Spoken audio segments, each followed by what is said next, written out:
Alors le thème que le Seigneur m'a mis à cœur de traiter, c'est l'amour de Dieu dans le couple et la famille. Vous savez à quel point ce thème du couple et de la famille est important pour le Seigneur, pour son Église et aussi pour le monde. Je crois que c'est l'un des sujets les plus importants de la vie chrétienne. Comment vivre une vie conforme à la volonté de Dieu dans le couple et dans la famille. Parce que c'est là que vraiment la vie chrétienne, en tant que corps de Christ, commence. Elle commence bien sûr quand chacun de nous devenons enfants de Dieu par une conversion personnelle à Jésus, par la réalisation de ce que le Seigneur a fait à la croix pour nous, par notre don de toute notre vie au Seigneur Jésus. Mais vous savez que quand nous venons au Seigneur, il nous fait entrer dans son corps. Et nous commençons à vivre une vie de corps, d'église. Et la première cellule où Jésus veut vraiment se manifester en tant que corps de Christ, c'est la cellule du couple et de la famille. Quand dans une église, les familles et les couples vont bien, l'église va bien.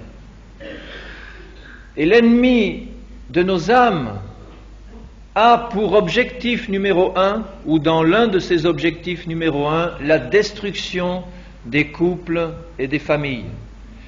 S'il réussit à détruire le couple et la famille, il sait que l'Église tout entière est détruite.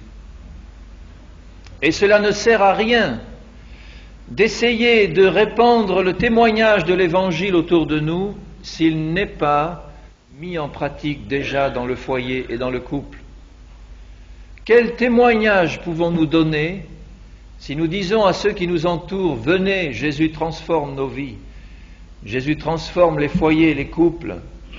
Et si, alors que nous sommes enfants de Dieu dans le couple et dans la famille, nous ne donnons pas ce témoignage que Jésus veut nous voir donner, le témoignage de l'amour de Dieu pleinement manifesté dans la famille et dans le couple.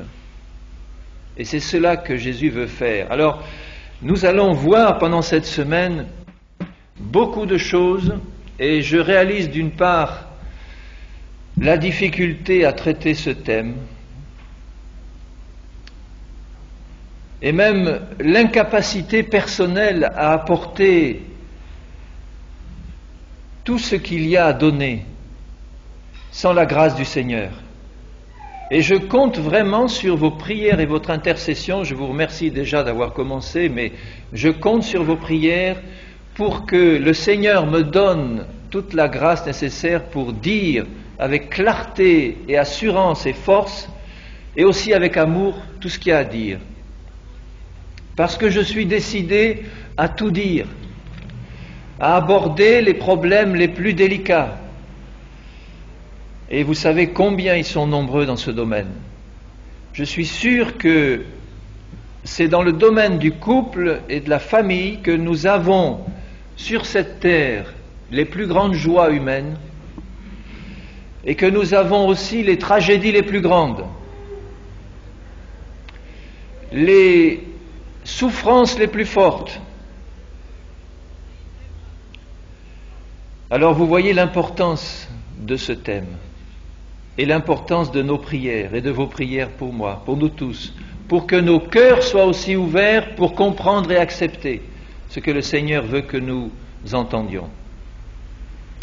Et il y a aussi un point qui est important, quand on dit la vérité, on doit la dire avec amour, on doit la recevoir aussi avec un cœur, comme dit Jésus, honnête et bon, dans le but de réaliser ce qui ne va pas et de le mettre en pratique. Mais ceci doit être fait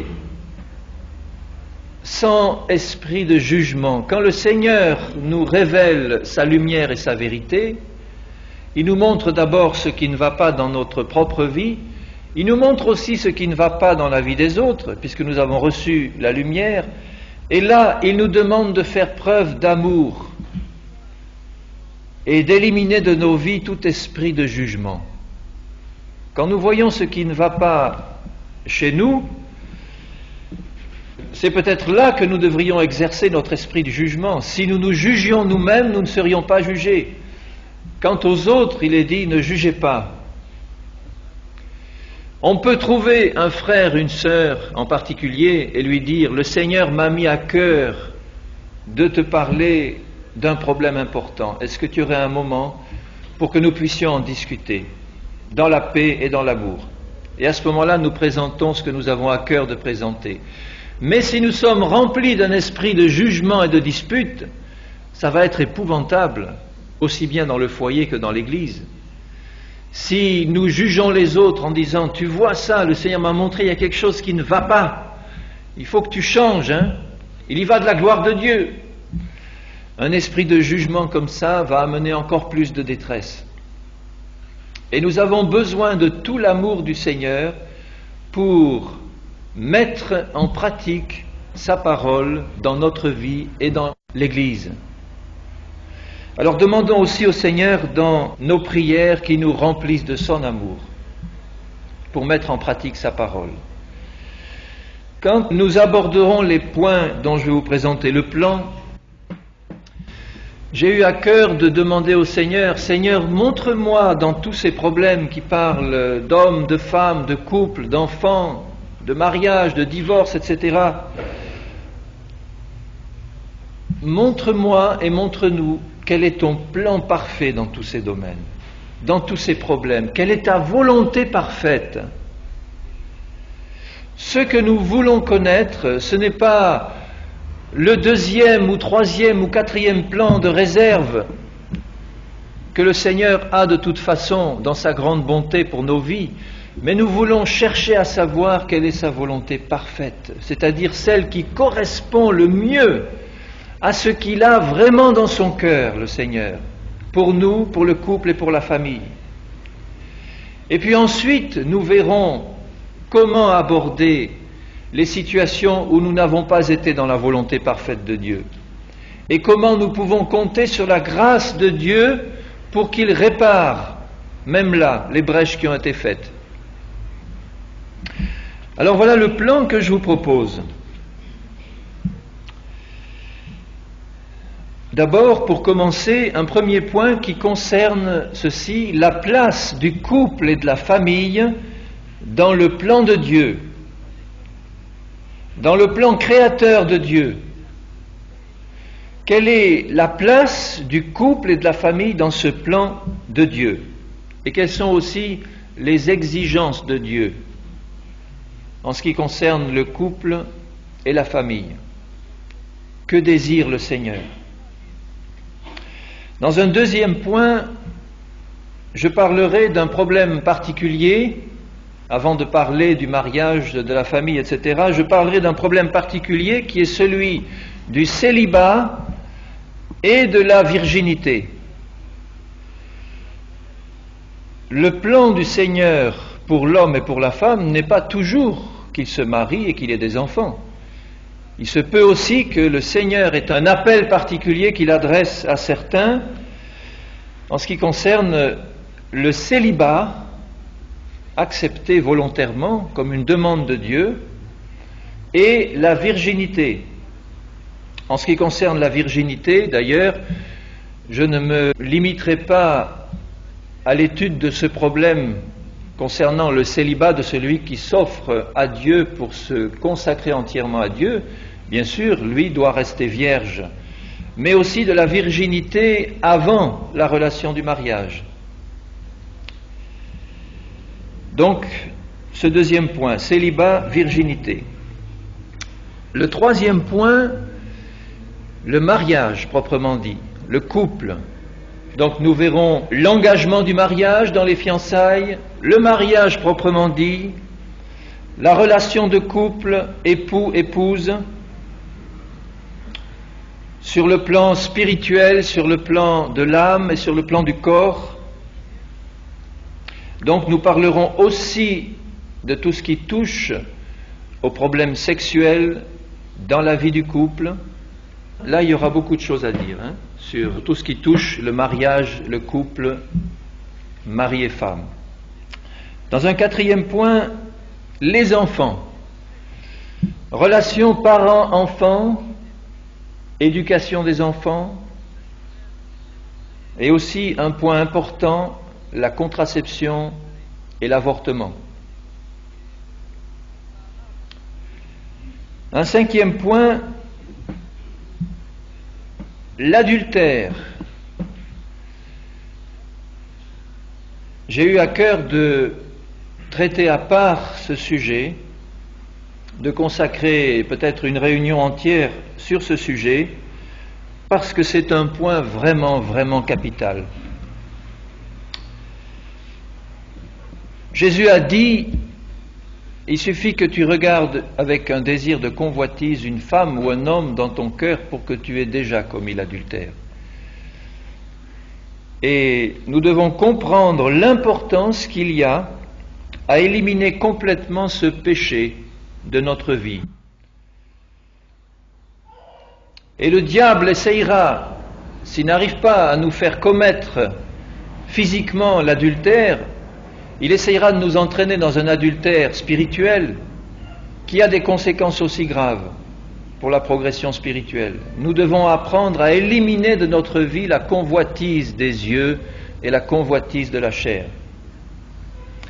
Et dans ce même point 5, nous parlerons aussi, puisque l'adultère est une perversion de la relation de couple, nous parlerons aussi des autres perversions qui ont été introduites par rapport au plan de Dieu, c'est-à-dire de l'homosexualité, de l'inceste et des perversions sexuelles.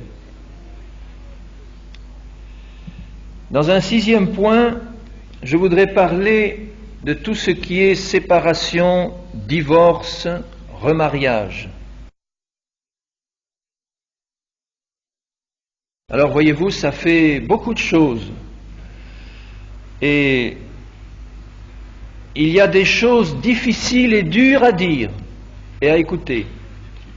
Alors que la grâce de Dieu soit vraiment au milieu de nous. Amen. Alléluia. Alléluia. J'aurai à cœur de prier encore un moment. Notre Père, nous allons commencer maintenant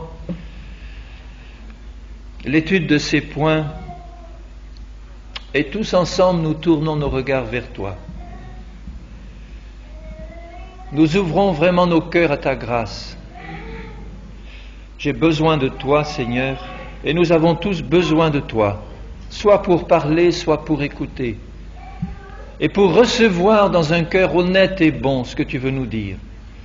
Nous te demandons toute ta grâce, Père Saint, au nom de ton Fils Jésus, et nous la recevons avec reconnaissance, au nom de Jésus-Christ. Amen, Amen, Alléluia.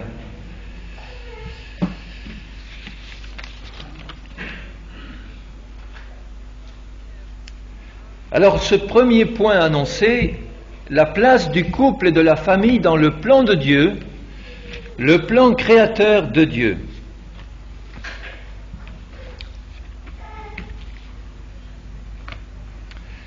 Le Seigneur a prévu une place unique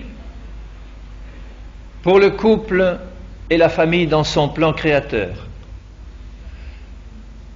C'est comme s'il avait couronné toute sa création par la création de l'homme et de la femme, le 6e jour. Et nous lisons dans le livre de la Genèse, tout à fait au début, dès le chapitre 1er de la Genèse,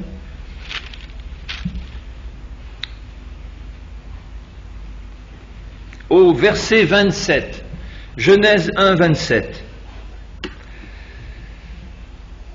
Et commençons déjà par le verset 26. Dieu vit que cela était bon. Puis Dieu dit, faisons l'homme à notre image, selon notre ressemblance, et qu'il domine sur les poissons de la mer, sur les oiseaux du ciel, sur le bétail, sur toute la terre, et sur tous les reptiles qui rampent sur la terre. Dieu créa l'homme à son image. Il le créa à l'image de Dieu. Il créa l'homme et la femme. Dieu les bénit et Dieu leur dit, soyez féconds, multipliez. Remplissez la terre et l'assujettissez, et dominez sur les poissons de la mer, les oiseaux du ciel, et sur tout animal qui se meut sur la terre.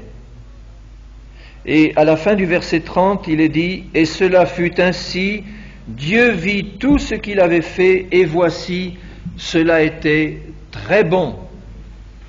À chacun des 5 jours précédents, Dieu avait créé le ciel et la terre et tout ce qu'ils contiennent, et à chaque fois il est écrit, Dieu vit que cela était bon. Et au 6e jour, il crée l'homme et la femme, et il vit que cela était très bon. C'est vraiment le couronnement de la création. Dieu crée l'homme à son image, esprit, âme et corps. Il crée l'homme, il crée la femme, et la première des choses qu'il leur dit au verset 27, il les bénit, et Dieu leur dit, soyez féconds. Remplissez la terre. Le premier commandement que Dieu adresse au couple qu'il vient de créer. Alors, la première des choses que nous pouvons constater à propos de la création de l'homme et de la femme, c'est que Dieu a décidé dès le départ de créer 2 êtres différents sur le plan sexuel. Dieu crée l'homme et Dieu crée la femme. Et Dieu a prévu ainsi pour la nature entière d'ailleurs. Et cette différenciation, il l'accomplit dans son plan parfait. Ceci a été fait, bien sûr, avant la chute, avant le péché. Dieu avait prévu, avant toute chose, que dans la perfection de la création de Dieu, dans ce merveilleux jardin d'Éden, qu'il avait créé pour l'homme et pour la femme, il avait prévu qu'ils soient heureux, qu'ils soient féconds, qu'ils aient des enfants et qu'ils assujettissent la terre et qu'ils la remplissent. C'était prévu dès le départ. Et dans Genèse 2, verset 18,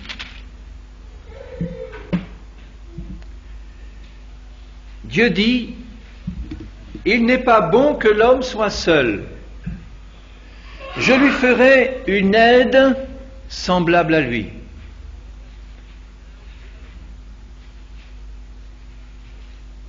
Et un peu plus loin, au verset 21, « L'Éternel Dieu fit tomber un profond sommeil sur l'homme qui s'endormit.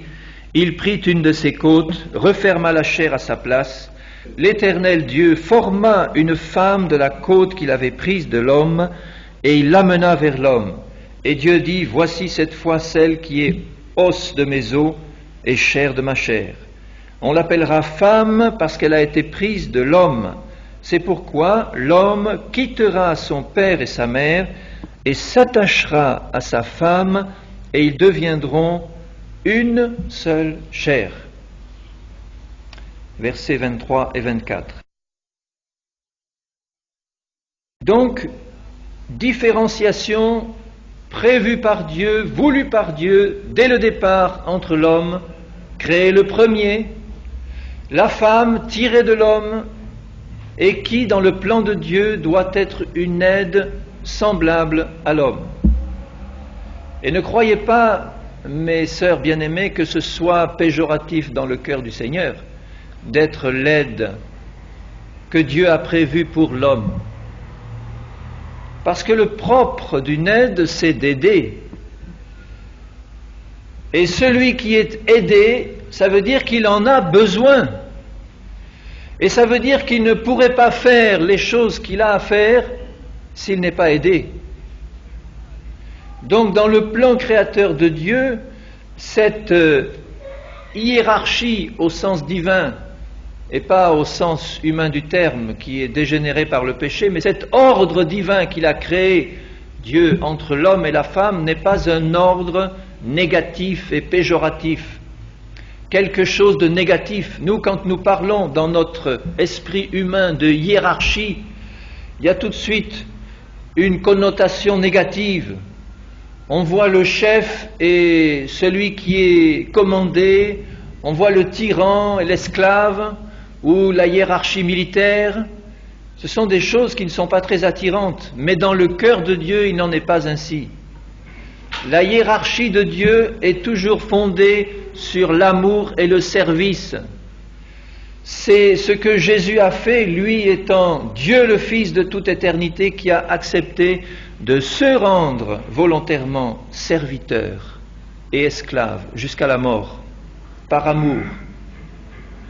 Si Dieu le fait ainsi, il le demande aussi pour l'homme, nous le verrons, dans ses relations avec son épouse. Donc, cette différenciation, cette hiérarchie, est quelque chose qui doit amener la perfection dans le plan de Dieu pour l'homme. C'est comme ça. Dieu a créé l'homme et la femme parce qu'il veut amener la perfection dans son plan créateur. Et remarquez que dans Genèse 2 et au verset 16, quand Dieu donne l'ordre à l'homme de ne pas manger de l'arbre de la connaissance du bien et du mal, la femme n'était pas encore créée. Elle n'a été créée que plus tard, les 2 ou 3 versets suivants. Mais lorsque l'homme a été créé, le premier, il est resté un moment seul, et pendant ce temps où il était seul, Dieu lui a donné un ordre précis que nous lisons au verset 16. Dieu donna cet ordre à l'homme: tu pourras manger de tous les arbres du jardin, mais tu ne mangeras pas de l'arbre de la connaissance du bien et du mal, car le jour où tu en mangeras, tu mourras. Il ne parlait pas seulement à Adam, mais il parlait à la race humaine tout entière, représentée par Adam qui était le seul. Mais ce que je veux montrer, c'est que Dieu a transmis cet ordre à l'homme qui était seul, la femme n'existait pas encore. Donc, quand la femme a été créée, l'un des premiers devoirs d'Adam a été sans doute de transmettre à la femme cet ordre que Dieu lui avait donné. Et elle le savait très bien, puisqu'elle répond au serpent. Adam a dû dire à Ève: attention, nous avons été formés, créés pour servir le Seigneur dans ce jardin, mais sache bien une chose, voici l'ordre que Dieu m'a donné. Tu pourras manger de tous les arbres, mais pas du fruit de cet arbre-là. Donc vous voyez, la responsabilité spirituelle de l'homme a été de transmettre la parole de Dieu à la femme et à lui dire: voilà ce que Dieu a dit. Il faut que nous obéissions. Et pas seulement il faut que tu obéisses, il faut que nous obéissions à Dieu. La responsabilité de l'homme dans le plan de Dieu est une responsabilité de direction spirituelle. Et dès le départ, il en a été ainsi dans le plan de Dieu. Adam a dû transmettre à Ève l'ordre spirituel de Dieu. Et sa responsabilité, c'était de transmettre cet ordre exactement comme Dieu l'avait dit. Or, on constate au chapitre 3 que déjà Ève a eu tendance à tordre la parole de Dieu. Alors, pourquoi l'a-t-elle tordue? Est-ce que c'est Adam qui lui a mal transmis, ou est-ce que c'est elle qui a eu tendance à ajouter ou à enlever ou à transformer ce que Dieu avait dit? Je ne le sais pas, la Bible ne le dit pas, mais on peut simplement remarquer une chose, c'est qu'elle ne cite pas exactement ce que Dieu avait dit. Regardez avec moi dans le chapitre 3 et au verset 3, Genèse 3:3. Elle répond au serpent et elle lui dit: mais quant au fruit de l'arbre qui est au milieu du jardin, Dieu a dit: vous n'en mangerez pas et vous n'y toucherez point, de peur que vous ne mourriez. Elle ajoute et elle retranche à la parole de Dieu. Dieu n'avait pas dit de ne pas le toucher, ce fruit, il avait dit tu n'en mangeras pas. C'était important de bien préciser ça, tu n'en mangeras pas. Et elle ajoute quelque chose, elle dit, Dieu a dit tu ne le mangeras pas et tu n'y toucheras pas. Et elle dit aussitôt, de peur que vous ne mouriez. Elle retranche quelque chose à la parole de Dieu. Dieu avait dit, certainement tu mourras le jour où tu en mangeras. Et elle dit, de peur que, ça veut dire, il se peut que nous ayons le danger de mourir si nous en mangeons et si nous le touchons. Elle ajoute et elle retranche. Exactement les deux choses qu'il ne faut pas faire en ce qui concerne la parole de Dieu. Dans les derniers versets de l'Apocalypse, il est dit, si tu ajoutes ou si tu retranches quelque chose de la parole de vie, Dieu retranchera ta part de l'arbre de vie. C'est exactement ce que Dieu a fait ici. Ils ont désobéi en commençant par ajouter et retrancher quelque chose à la parole de Dieu. Ève a été séduite et elle a mangé, elle en a donné à son mari qui a mangé, et leur part a été retranchée de l'arbre de vie. Ils ont été expulsés du jardin d'Éden pour ne plus avoir part à l'arbre de vie. Alors ce que je veux souligner ici, c'est que la responsabilité spirituelle de l'homme était de transmettre exactement à la femme et à tous leurs descendants la parole que Dieu avait donnée. On ne sait pas s'il a exercé cette responsabilité comme il fallait, mais en tout cas, c'était sa responsabilité de le faire, et ce sera toujours notre responsabilité, mes frères. Que ce soit en tant que serviteur de Dieu exerçant un ministère d'autorité spirituelle, que ce soit en tant que chef de famille, notre responsabilité, mes frères bien-aimés, c'est de transmettre avec exactitude et droiture la parole de Dieu autour de nous et en premier lieu à notre foyer, femmes et enfants. Ça ne veut pas dire que ceux qui vont écouter vont forcément suivre. Un mari peut très bien annoncer clairement la parole de Dieu à sa femme et à ses enfants et ils peuvent désobéir, mais au moins notre responsabilité est engagée, nous avons fait ce que nous devions faire, annoncer la parole de Dieu. Donc ça, c'était le premier point que je voulais souligner. Dieu a voulu une différenciation entre l'homme et la femme. Deuxième point, Dieu a voulu dès le début, je l'ai déjà abordé, une hiérarchie d'autorité entre l'homme et la femme. Différenciation sexuelle, physique, même psychique. La femme n'a pas les mêmes sentiments, elle en a plus que l'homme sur certains points, mais différents de lui sur d'autres. Que ce soit psychique, psychologique et physique, il y a vraiment des différences importantes. Mais Dieu a prévu une hiérarchie d'autorité. Dans 1 Timothée 2, 12, et nous pouvons lire pour voir le contexte à partir du verset 9, 1 Timothée 2, 9, l'apôtre Paul dit ceci, « Je veux aussi que les femmes, vêtues d'une manière décente, avec pudeur et modestie, ne se parent ni de tresses, ni d'or, ni de perles, ni d'habits somptueux, mais qu'elles se parent de bonnes œuvres, comme il convient à des femmes qui font profession de servir Dieu. » Que la femme écoute l'instruction en silence, avec une entière soumission.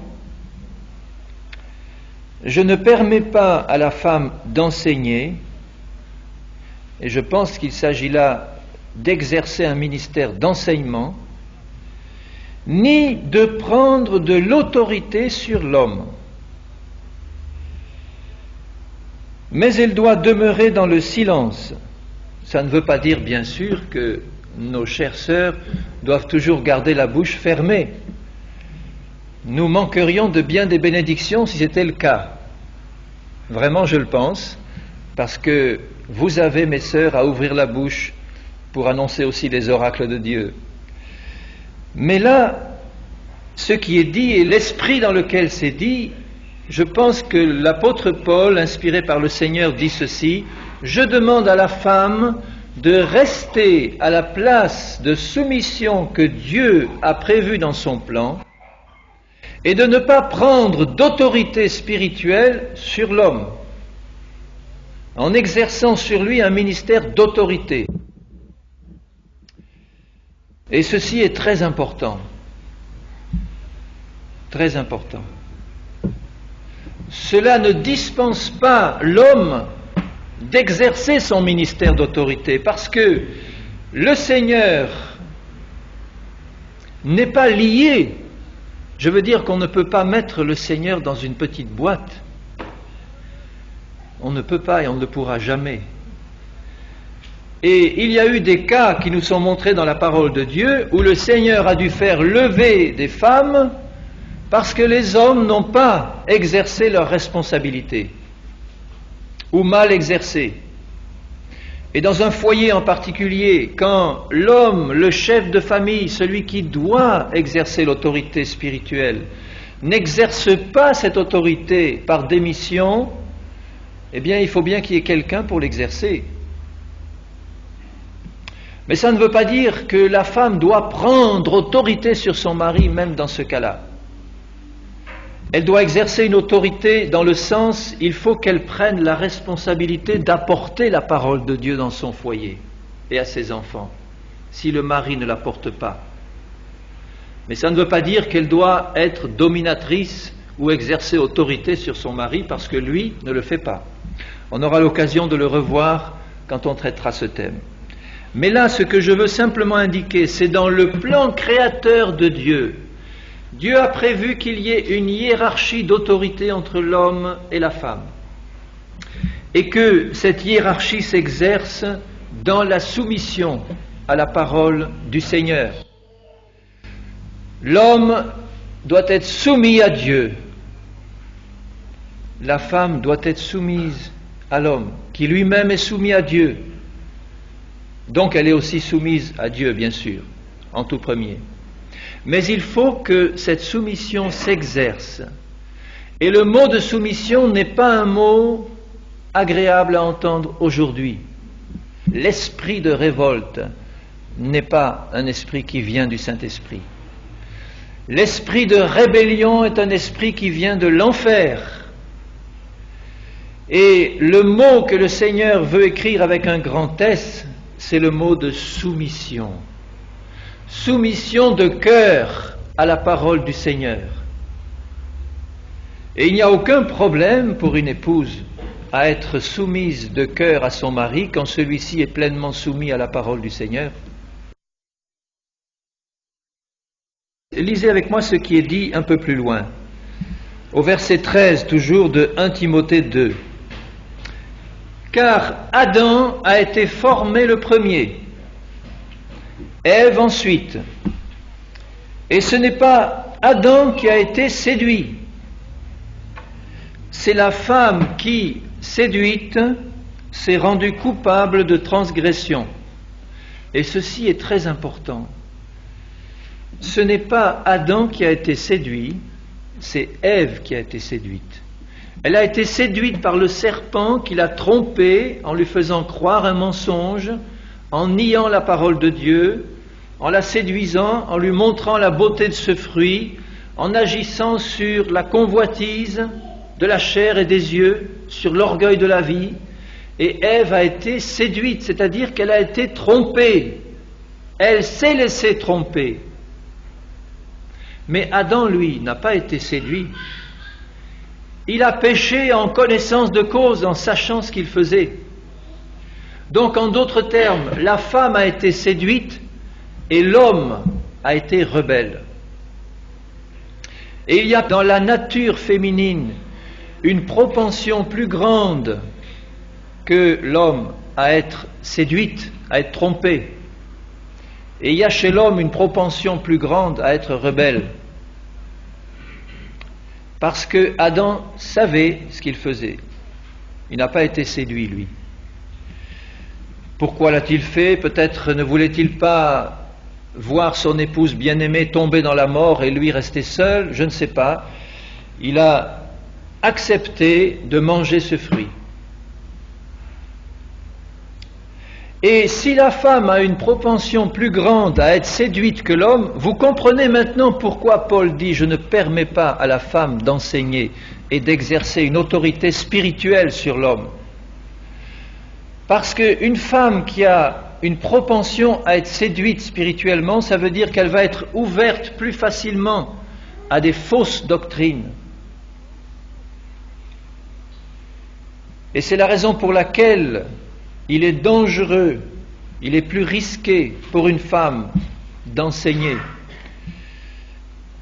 Et si elle veut vraiment obéir, comme il faut le faire à la parole de Dieu, une femme ne s'engagera jamais dans un ministère d'enseignement spirituel de la parole de Dieu.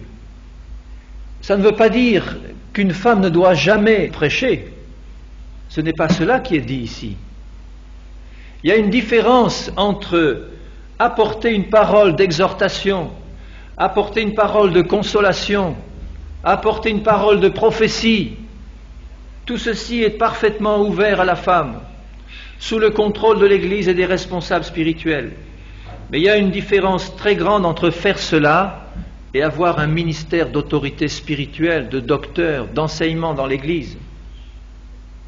C'est celui-là qui, je crois, n'est pas permis par Dieu à la femme.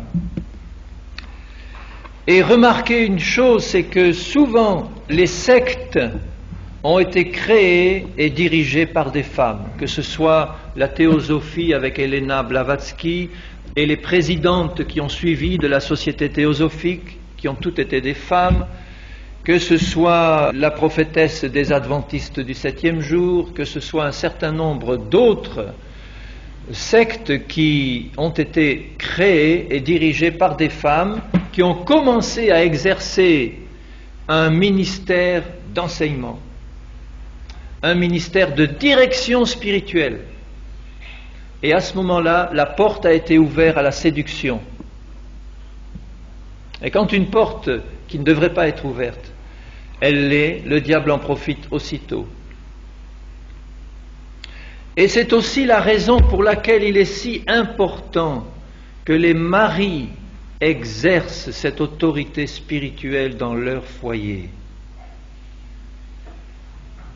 Ils fermeront ainsi la porte à la séduction plus facilement dans leur foyer. Donc, reconnaissons dans la parole que Dieu a voulu et dès le départ prévu et créé une hiérarchie entre l'homme et la femme. L'homme a été créé le premier, la femme ensuite, comme une aide indispensable à l'homme. Mais c'est l'homme qui a l'autorité spirituelle de transmettre la parole de Dieu. Et nous voyons aussi dans 1 Corinthiens 11, un autre passage qui nous parle du même thème. Alors là, je vais aborder quelques sujets un peu épineux. Et chaque fois que je le ferai, je vous demande toute votre grâce pour le recevoir avec un cœur honnête et bon. Donc 1 Corinthiens 11. Soyez mes imitateurs comme je le suis moi-même de Dieu. Ceci devrait être en permanence la parole d'un mari à son épouse. Sois mon imitatrice, ma bien-aimée, comme je le suis moi-même de Dieu. Et il ajoute aussitôt, verset 3, « Je veux cependant que vous sachiez que Christ est le chef de tout homme, que l'homme est le chef de la femme, et que Dieu est le chef de Christ. » Chef, c'est un mot ici grec qui veut dire la tête. Le couvre-chef, c'est le couvre-tête. Et là, chef, ça veut dire qui est en position d'autorité sûre. Je veux que vous sachiez. Mes bien-aimés, est-ce que vous le savez tous? Il ne s'agit pas de le savoir simplement de la tête, mais il faut savoir que c'est la volonté de Dieu et qu'on prend des risques quand on désobéit à la volonté de Dieu. On prend des risques sérieux. Quand nous aimons le Seigneur, Jésus a dit « Celui qui m'aime gardera ma parole. Et si nous gardons la parole de Dieu, c'est par amour pour lui et pas parce que nous sentons un carcan mis sur notre dos par Dieu. Jésus a dit, mon joug est aisé, léger, facile. Quand nous aimons le Seigneur, nous aimons faire ce qu'il nous demande de faire. Et en plus, nous en recevons une bénédiction et Dieu est glorifié. Et l'ordre qu'il a prévu se met en place. Je veux que vous sachiez que Christ est le chef de tout homme. Donc tout homme doit reconnaître Christ comme chef. Et c'est le but du plan de salut. Le plan du salut, c'est d'arriver à nous faire reconnaître, nous tous, en tant que pécheurs, la souveraineté de Dieu par Jésus-Christ. Nous l'acceptons comme sauveur et comme Seigneur, et il devient notre chef. Et l'homme est le chef de la femme, ça veut dire que sur un plan général, il ne parle pas là simplement de la relation mari-femme, mais sur un plan général dans sa création, l'homme est placé à la tête. Et ça entraîne beaucoup de responsabilités quand ceci est fait dans l'amour du Seigneur. Tout homme, alors je vais lire ce passage jusqu'au verset 16, et ça me donnera l'occasion de parler des cheveux et du voile. Alors je ne vais pas bâtir ma semaine sur la longueur des cheveux et le voile des femmes, mais il y a là, je vous assure, bien-aimés frères et sœurs, il y a là deux principes spirituels qui ne sont pas simplement du temps de Paul ou de la culture juive, mais il y a là deux principes spirituels qui tendent à être complètement oubliés dans beaucoup de milieux chrétiens, et je le déplore grandement. Alors je vais bien le dire, bien clairement, et après je n'en parlerai plus, mais ce sera dit clairement. Alors lisons ce que Paul et le Seigneur veut dire. Verset 4. Tout homme qui prie ou qui prophétise, la tête couverte, déshonore son chef. Si un frère vient dans une réunion chrétienne avec un chapeau sur la tête et qu'au milieu de ses frères, il commence à se lever et à prier et prophétiser, je pense que le conducteur spirituel ou le frère ou la sœur qui sera à côté de lui dira « Attention, tu n'as pas enlevé ton chapeau, tu es en train de déshonorer ton chef en priant ou en prophétisant avec un couvre-chef. » Et s'il a le cœur obéissant, il va l'enlever. Toute femme, au contraire, qui prie ou qui prophétise la tête non voilée, déshonore son chef. Est-ce que Paul parle seulement à des Juives ou est-ce qu'il parle aux Corinthiennes qui étaient des enfants de Dieu par Jésus-Christ? Moi, je le crois que oui. Paul parlait aux Corinthiennes et en parlant aux Corinthiennes, il parle à toutes les chrétiennes. Donc, toute femme qui prie ou qui prophétise, et le contexte nous montre qu'il s'agit d'un contexte d'église. Paul s'adresse à l'église de Corinthe. Il parle donc là de la tenue de la femme lorsqu'elle se réunit avec ses frères et sœurs pour prier.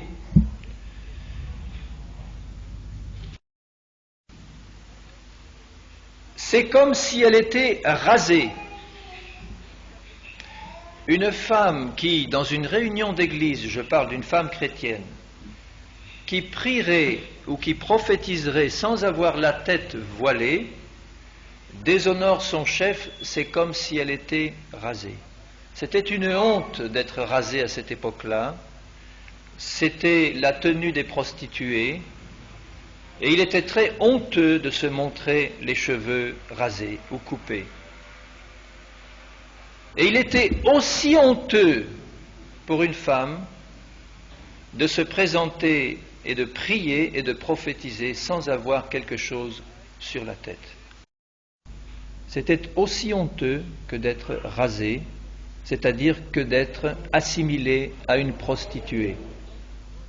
Vous voyez jusqu'où ça va? Et pourquoi Paul dit cela? Alors lisons la suite. Car si une femme n'est pas voilée, qu'elle se coupe aussi les cheveux.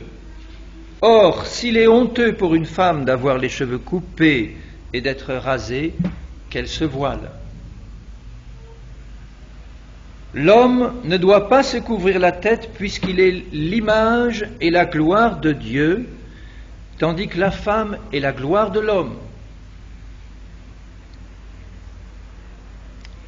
En effet, l'homme n'a pas été tiré de la femme, mais la femme a été tirée de l'homme. Et l'homme n'a pas été créé à cause de la femme, mais la femme a été créée à cause de l'homme. C'est pourquoi la femme, à cause des anges, ce n'est pas une question de mode, mes sœurs. Ce n'est pas parce qu'il s'agissait de la culture grecque ou juive de l'époque. C'est pour deux raisons spirituelles qui sont éternelles. La première, c'est que la femme doit avoir sur la tête une marque de l'autorité dont elle dépend, c'est-à-dire de l'autorité de l'homme. Et tant que l'homme et la femme existeront dans la présente dispensation, la femme sera soumise à l'autorité de l'homme dans le plan créateur de Dieu. Ce n'est pas une chose qui était réservée au premier temps et qui a été annulée aujourd'hui. Ça, c'est la première raison. La femme doit avoir sur la tête, quand elle prie ou qu'elle prophétise, une marque de l'autorité dont elle dépend, c'est-à-dire de l'autorité de l'homme. Et ça, c'est un principe spirituel. Ce n'est pas une question de mode. Et la deuxième raison, qui est aussi importante, à cause des anges, Qu'est-ce que cela signifie? Je crois pour ma part qu'il peut y avoir deux significations à ceci. À cause des anges de Dieu qui sont là présents.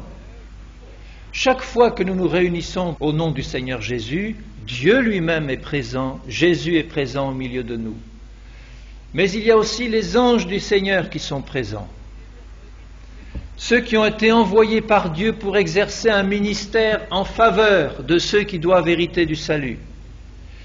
Et lorsque les anges de Dieu voient la tête des femmes chrétiennes quand elles prient ou qu'elles prophétisent, ils peuvent juger de leur degré de soumission à la parole du Seigneur et à l'homme.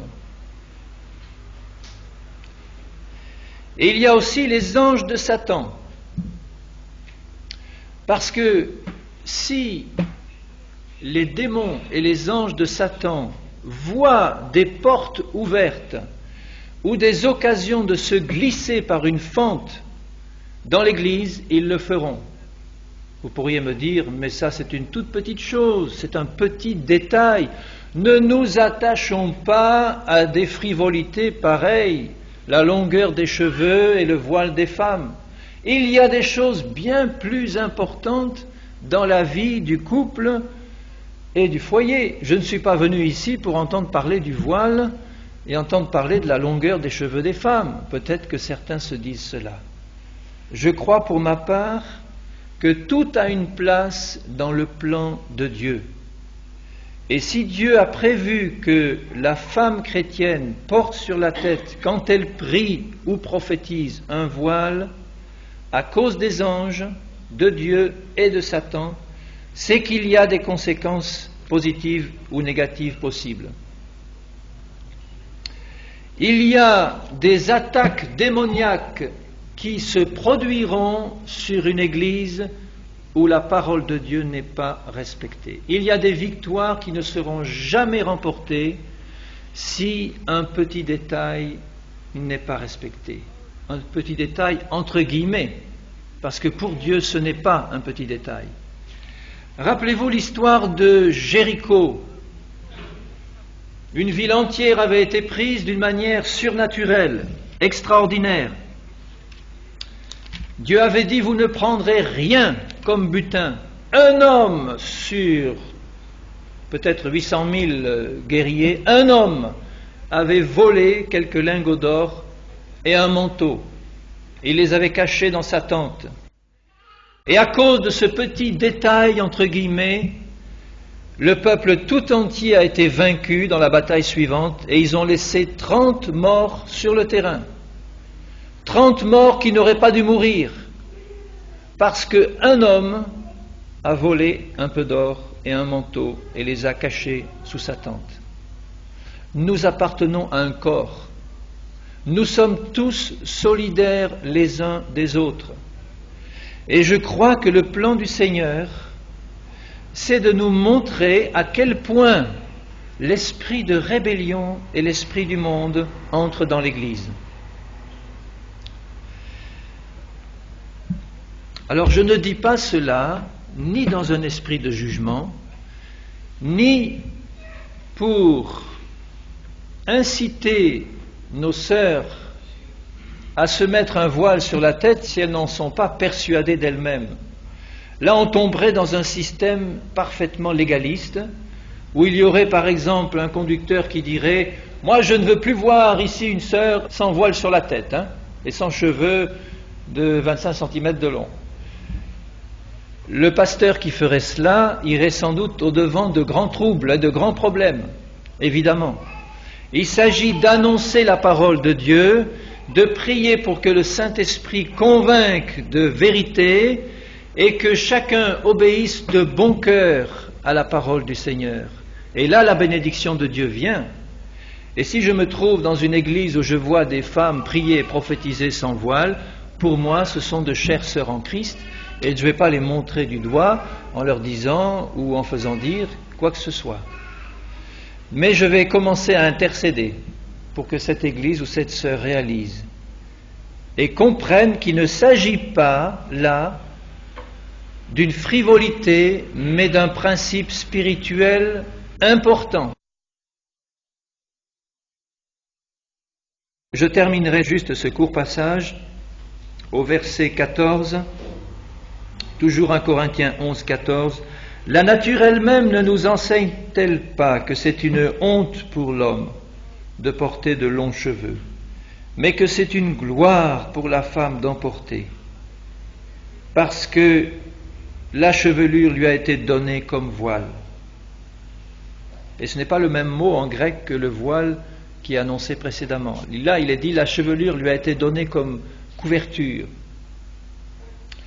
Si quelqu'un se plaît à contester, nous n'avons pas cette habitude non plus que les églises de Dieu. Si quelqu'un se plaît à contester, nous n'avons pas cette habitude. Avons-nous l'habitude de contester? Nous pouvons contester quand ce qui est dit ne vient pas du Seigneur. Et nous devons contester dans ce cas-là, avec sagesse et avec amour. Mais quand quelque chose vient vraiment du Seigneur, notre cœur doit être ouvert. Il y va de la gloire de Dieu et il y va de la pleine manifestation de ce que Dieu a prévu pour nous. Et je pèse mes mots en disant ça. Je pèse mes mots. Je crois pour ma part que si nous ne respectons pas la parole de Dieu dans ses plus petits détails, du fond du cœur, pas dans un esprit légaliste, mais du fond du cœur, pour plaire au Seigneur, nous n'obtiendrons pas tout ce que le Seigneur veut nous donner. C'est comme certains qui me disent « Oh, le baptême d'eau par immersion, mais c'est un petit détail. On ne va pas quand même fonder toute une vie chrétienne sur une si petite chose. L'essentiel, c'est la foi, c'est de croire en Jésus et on est sauvé. » Bien sûr, un baptême d'eau sans la foi ne sert à rien. Mais une fois qu'on a cru, qu'on a reçu Jésus comme sauveur, si nous n'acceptons pas de nous faire plonger dans l'eau au nom du Père, du Fils et du Saint-Esprit comme premier acte d'obéissance, nous sommes aussi à côté de la volonté de Dieu. Et Dieu ne nous donnera pas toutes les choses qu'il a prévu de nous donner. J'ai été baptisé dans le Saint-Esprit le soir même où j'ai accepté finalement de me faire plonger dans l'eau au nom du Père, du Fils et du Saint-Esprit. Le soir même. C'est pas obligé que ça se passe toujours comme ça, hein, mais pour moi, il y avait dans mon cœur une rébellion contre ce baptême d'eau pendant des mois, et quand finalement j'ai capitulé devant Dieu, j'ai accepté de ne plus considérer cela comme un petit détail. J'ai capitulé, Dieu a ouvert les écluses des cieux, et il en fera toujours ainsi. Alors maintenant, je voudrais terminer sur ce point, puisque nous sommes toujours dans la place du couple et la famille dans le plan créateur de Dieu.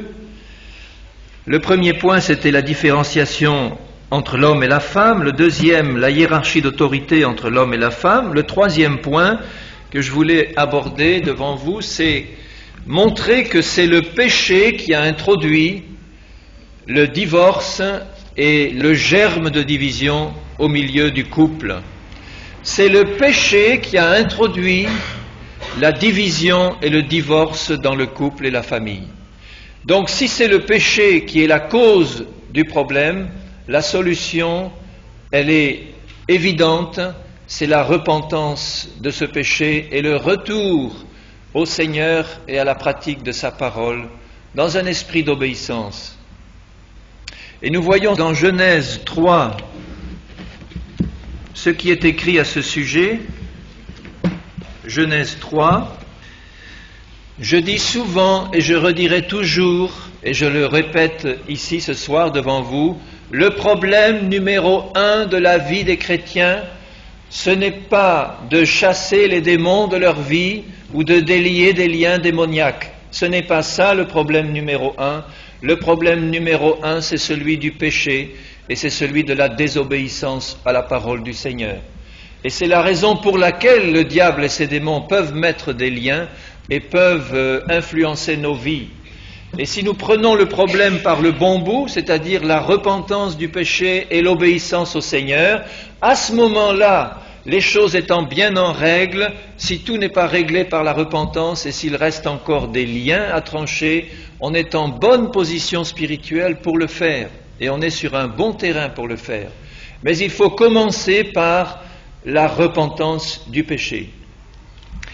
Le chapitre 3 de la Genèse nous dit au verset 9, lorsqu'ils ont désobéi au Seigneur et consommé donc ce péché, l'Éternel Dieu appela l'homme et lui dit, « Où es-tu » Il répondit, « J'ai entendu ta voix dans le jardin, j'ai eu peur parce que je suis nu et je me suis caché. » Et l'Éternel Dieu dit, « Qui t'a appris que tu es nu? Est-ce que tu as mangé de l'arbre dont je t'avais défendu de manger ?» Le Seigneur savait très bien qu'ils avaient mangé du fruit défendu. Mais s'il leur pose la question, c'est pour leur faire avouer leur péché. Et regardez la réponse de l'homme. L'homme répondit, « La femme que tu as mise auprès de moi m'a donné de l'arbre et j'en ai mangé. » Vous voyez, le péché est entré dans le cœur d'Adam et d'Ève, et lorsque le péché entre, à ce moment-là, on a toujours tendance à mettre la faute sur les autres. Adam avait péché volontairement, il n'avait pas été séduit.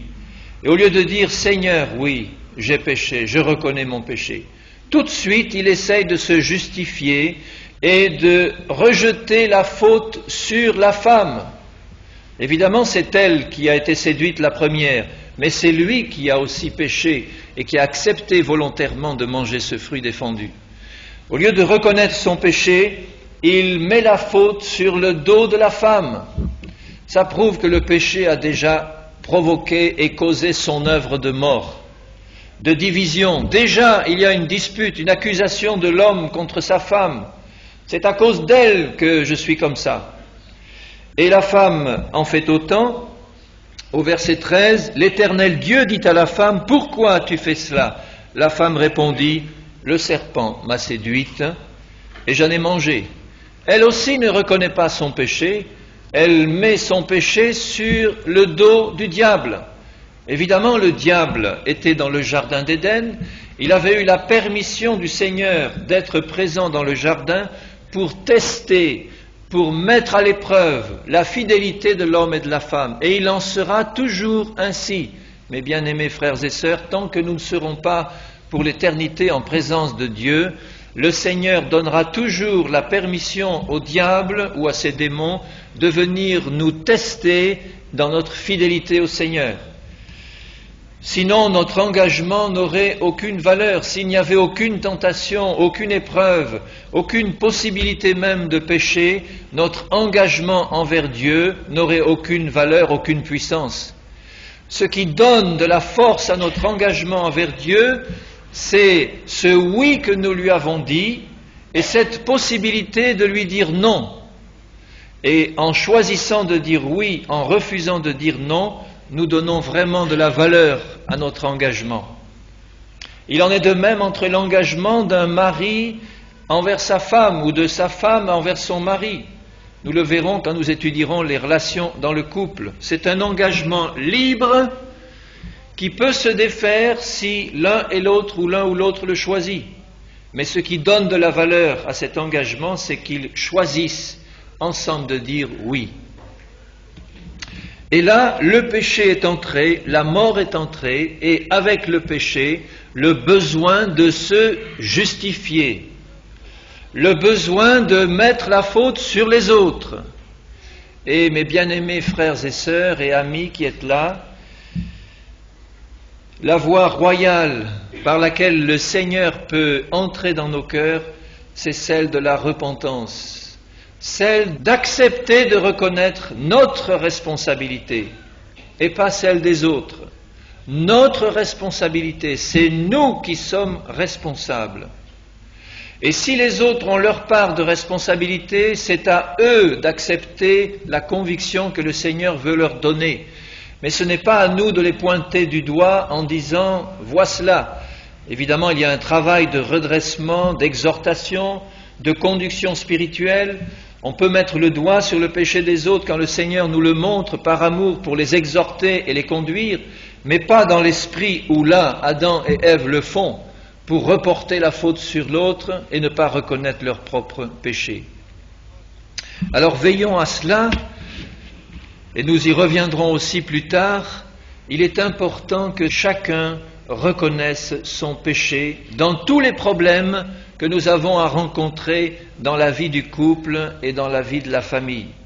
C'est la base de la restauration de toute relation devant Dieu. Reconnaître nos fautes personnelles devant le Seigneur et devant ceux à qui nous avons fait tort. Voilà le point important. Le péché a introduit le divorce, la dispute dans le couple et la famille. Et il y a un passage dans 1 Timothée 2, du verset 13 au verset 15. Adam a été formé le premier, Ève ensuite. Ce n'est pas Adam qui a été séduit, mais la femme qui, séduite, s'est rendue coupable de transgression. Et le verset 15, elle sera néanmoins sauvée en devenant mère si elle persévère avec modestie dans la foi, dans la charité et dans la sainteté. Je ne pense pas que l'apôtre Paul veut dire là que le moyen de salut offert par Dieu à la femme, c'est de devenir mère. Le moyen de salut que Dieu offre à l'homme comme à la femme, c'est Jésus-Christ mort en croix, qui a versé son sang pour laver nos péchés, et c'est la foi dans son sacrifice qui nous donne le salut. Mais dans le grec comme dans l'hébreu, le mot salut est un mot très large qui englobe tout. Et je crois que ici, en disant la femme qui a péché à cause de sa propension, et là de son péché de séduction, elle sera néanmoins sauvée en devenant mère si elle persévère avec modestie dans la foi, dans l'amour de Dieu et dans la sainteté. C'est une exhortation faite à la femme d'exercer le ministère prévu naturellement par Dieu dans son plan créateur, c'est-à-dire un ministère d'épouse et de mère de famille, et un ministère d'enfantement. Et je crois que sur le plan spirituel aussi, c'est une opinion personnelle qui est très forte dans mon cœur, la femme a aussi un rôle important à jouer dans l'enfantement spirituel des âmes, dans la prière. Il y a un travail de prière, d'enfantement spirituel que Dieu nous demande à tous.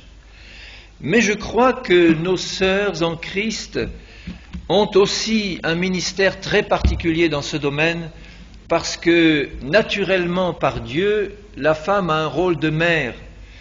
Et je connais de nombreux cas d'hommes, de femmes, de jeunes gens et filles qui ont été vraiment portés par des mères spirituelles, portés au Seigneur d'abord, et puis ensuite portés dans la vie spirituelle par ce travail d'enfantement.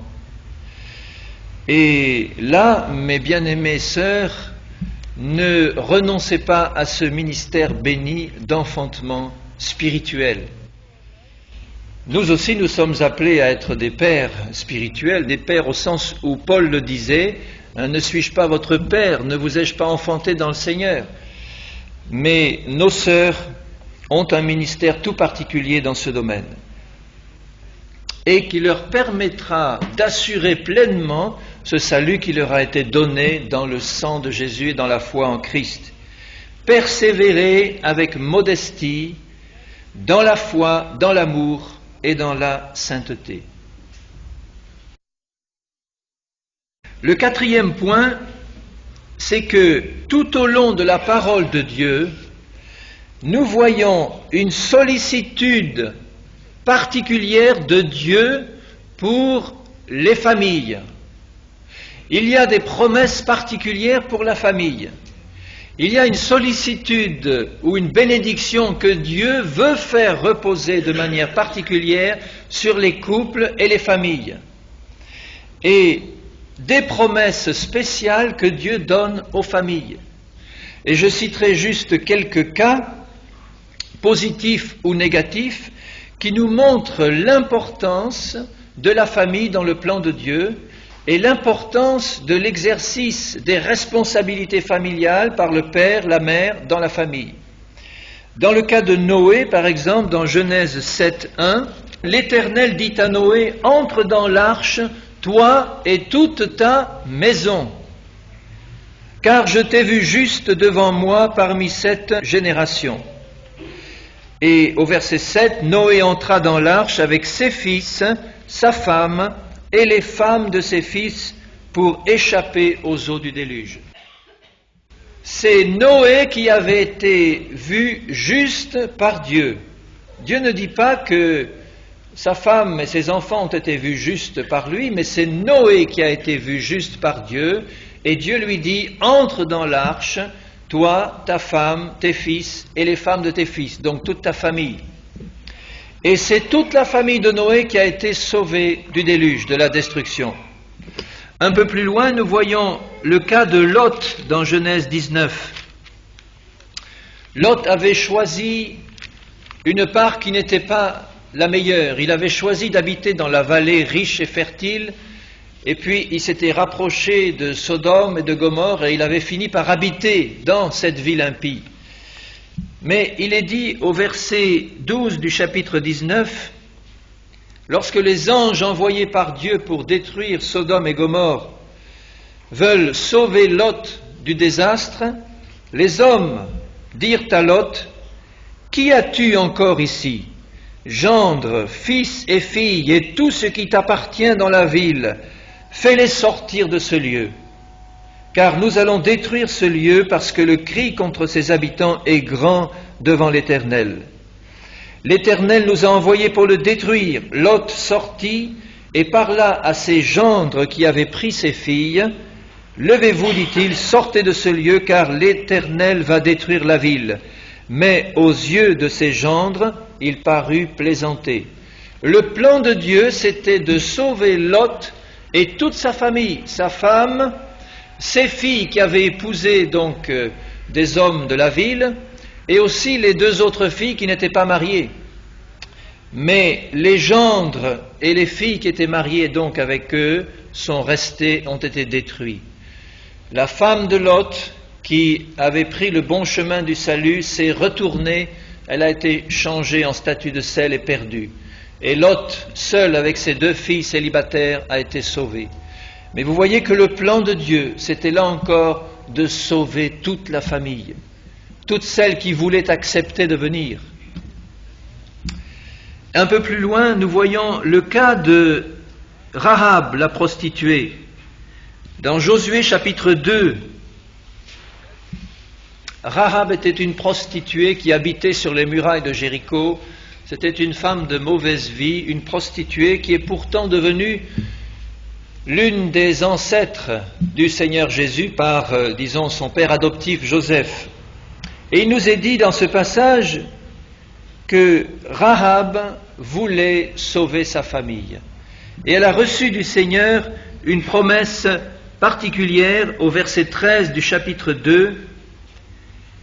Elle dit « Donnez-moi l'assurance que vous laisserez vivre mon père, ma mère, mes frères, mes sœurs et tous ceux qui leur appartiennent, et que vous nous sauverez de la mort. » Et c'est cette promesse qui lui a été accordée par le Seigneur. Nous voyons au chapitre 6 et au verset 22,